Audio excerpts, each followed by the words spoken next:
என்னது Royal என்ஃபீல்ட்ல new model release பண்ணிருக்காங்களா? ஆமாங்க. But one condition, இந்தியால ஒன்லி 25 வண்டி மட்டும் தான் சேல்ஸ் பண்ணுவாங்க. என்னடா அது?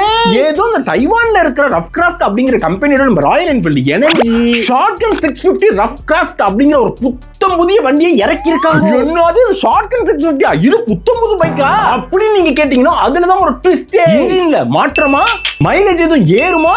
அதெல்லாம் ஒண்ணும் கிடையாது. கருப்பு கலர்ல ஒரு 2 பெயிண்ட் அடிச்சு நடுவுல ஒரு கோல்டன் கோட்டை கிழிச்சிருக்காங்க. இதுக்கு ஒரு ஸ்பெஷல் எடிஷன், ஒரு பில்டப் வேற. நல்லா இருக்குடா உங்க மேக்கப். இந்த ஸ்பெஷல் எடிஷன் உலகத்துக்கே 100 வண்டி தானா? பிலிபிலின்னு பல கோடி இருக்கிற நம்ம இந்தியாவுல வெறும் 25 வண்டி தான் சேல்ஸ். அதுவும் ஜூலை 30ஆம் தேதி நைட் 7 மணிக்கு தக்கல்ல டிக்கெட் புக் பண்றப்பல முண்டி அடிச்சு புக் பண்ணணுமா? யார் முன்னாடியே ஃபுல் பேமெண்ட் கொடுத்து புக் பண்றாங்களோ அந்த 25 பேருக்கு தான் வண்டி. சாதாரண இந்த ஷாட்கன் பைக்கோட விலை என்னமோ 4.5 லட்சம் தான். இவனுங்க 2 பெயிண்ட் அடிச்சு இந்த கோடு போட்டதுக்கு 5.25 லட்சம். அதுவும் ஆன் ரோட் பிரைஸோட பார்த்தா 6 லட்சம் ரூபாய் வந்துருக்கு. அது மட்டும் இல்லாம இந்த டேங்க்ல வர ராயல் என்ஃபீல்ட் லோகோட ரஃப் கிராஃப்ட் அப்படிங்கிற பேரும் இணைஞ்சு வந்திருக்குமா? உங்கள்கிட்ட காசு புழுத்து போய் இருந்துச்சுன்னா அந்த 25 பேருக்குள்ள முண்டி அடிச்சு புக் பண்ணிக்கோங்க.